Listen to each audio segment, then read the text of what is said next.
Hey folks, so I want to talk a little bit today about dating and transsexuals and how it's different for me than it is for you. It's almost like that movie Different for girls. Um, I've run across a lot of things having to explain that the men that I date are straight and not gay and all this other stuff. But the thing about being trans is that oftentimes we are fetishized and sexualized by our partners to the point that if our hair isn't done perfectly or our makeup isn't done perfectly, well, then we're not being the porn star that these guys want us to be, and so they sort of don't treat us the same all the time.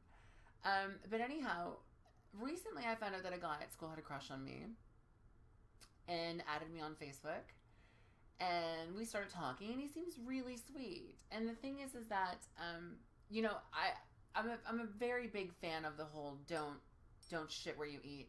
So it's difficult for me to want to get involved, even in a friendship with someone in school that I know likes me, because what if it goes sour and I have to deal with this person on a regular basis afterwards?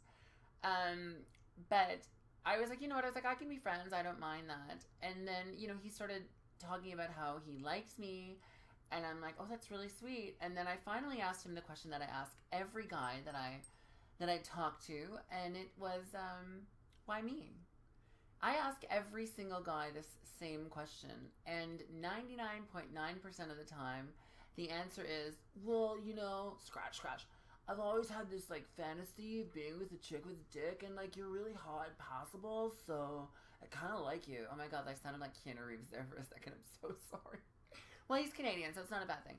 But yeah, and so that's generally the response. And the response that I got when I said why me to this person, I'm gonna quote it. I'm gonna read it from my phone. I hate reading stuff when I'm on camera, but I want to quote it.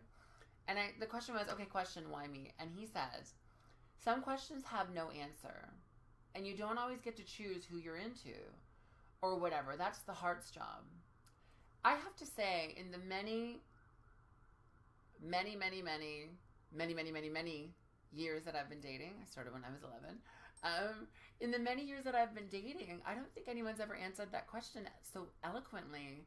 And I just want to say that I'm so flattered that the world is finally changing and coming to this sort of better understanding of trans, and that this is kind of a big jockey looking guy. I was kind of worried about his response. I mean, when he messaged me first on Facebook, I was like, did you even read my profile? Because he's like, I saw you in school a couple times and you're the hottest chick there. And I'm like, oh, did you read my profile? And so as it turns out, he did read my profile. And he seems really sweet. And he seems very sort of genuine in the sense of wanting to get to know me. And like I said, even if it's just as a friend, I tend to not like to shit where I eat. I don't like to be friends with guys I know like me when it comes to school or work, because if that friendship goes sour, then my workplace or now school could become a place that I don't want to go to, and I don't want that to happen. But I feel like this guy totally deserves a chance at least being friends with me. I think that most when they're given that question or pose that question, they don't respond that way, and it's very refreshing to know that the world really is changing. I mean, look, nothing changes overnight. It's not. Nothing's gonna change overnight. That's not how it works. And the most common question that I get asked when I do my Trans 101 lectures at Ryerson University is, do you think things have changed? And I always respond the exact same way. I don't have to think that things have changed. I've watched them change. And now this is another giant step that that this cisgender male is interested in me, and he's someone that I go to school with. And I think that we really are taking leaps and bounds when it comes to the whole transgender sort of like glass ceiling. And I think that that's in part due to like some very famous and incredibly beautiful and talented trans women like Laverne Cox and Candace Kane and Amanda Lepore.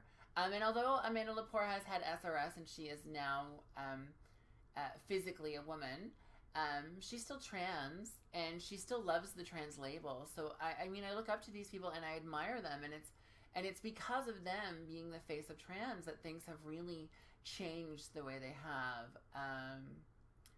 Wow, I'm just in awe. I am so incredibly flattered that everyone takes this journey with me. I welcome having you beside me to take this journey with me. It's kind of amazing if you think about it. Don't forget to subscribe, comment, and share. And listen, I know that my journey is one of a kind. Your journey isn't going to be like mine, and mine not like yours. There are lots of trans women that I'm jealous of because they have a life that I wish I did. But I realize that this is my journey and this is my life and this is the one that I should be proud of. So don't think that your life is anything less because maybe you're not at that level that I'm at. Not that I'm at any sort of level. Don't take that out of context. Oh gosh, please don't. Not that I'm any sort of like over the top. But I mean, like, I transitioned a long time ago, and I've been very fortunate in my transition. Yeah, so don't judge your life on mine. Judge your life on yours. You know, it was like my previous video about the find your own normal.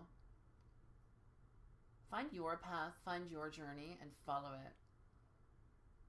All right? Thank you again, as always. Please subscribe, comment, and share. Thanks for taking this journey with me, folks. I genuinely appreciate each and every one of you.